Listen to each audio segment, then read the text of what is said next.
संयुक्त परिवार से एकल परिवार तक का सफ़र। बदलते पारिवारिक रिश्ते समय के साथ संयुक्त परिवारों का स्वरूप बदलकर एकल परिवारों में परिवर्तित हुए हैं।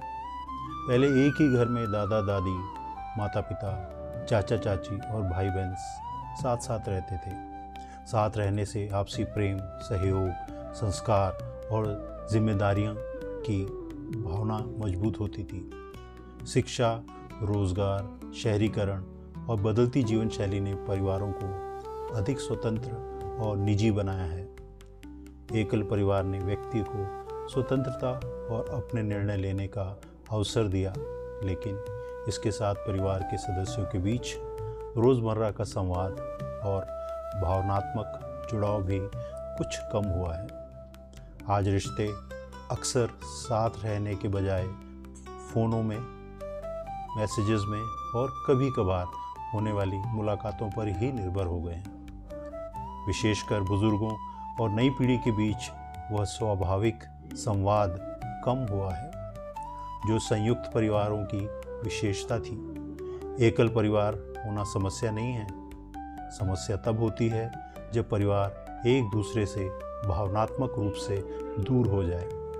हमें आधुनिक जीवन की स्वतंत्रता के साथ संयुक्त परिवार के प्रेम, सम्मान, सहयोग और अपनत्व को भी बनाए रखना होगा। परिवार छोटा हो सकता है, लेकिन रिश्ते छोटे नहीं होने चाहिए। परिवार में बच्चों की भूमिका बहुत ही महत्वपूर्ण है, क्योंकि वह एक विशेष कड़ी होते हैं। वे केवल माता पिता की जिम्मेदारी नहीं, बल्कि परिवार के प्रेम, संस्कार और भविष्य का आधार भी होते हैं। बच्चों की भूमिका केवल पढ़ाई और अपना भविष्य बनाने तक सीमित नहीं है। उन्हें माता पिता और बुज़ुर्गों का सम्मान भी करना चाहिए। परिवार के सदस्यों के साथ सहयोग करना और अपनी जिम्मेदारियों को समझना भी सीखना चाहिए। बदलते समय में जब संयुक्त परिवार धीरे धीरे एकल परिवारों में परिवर्तित हो रहे हैं, बच्चों की भूमिका और भी महत्वपूर्ण हो जाती है। उन्हें दादा दादी और अन्य रिश्तेदारों से जुड़े रहना बहुत ज़रूरी हो जाता है। परिवार की परंपराओं और मूल्यों को समझना तथा भावनात्मक संबंधों को बनाए रखना चाहिए। बच्चों को यह समझना ज़रूरी है कि परिवार केवल सुविधाएं देने वाली संस्था ही नहीं है, बल्कि प्रेम, जिम्मेदारी और परस्पर सहयोग का रिश्ता भी है।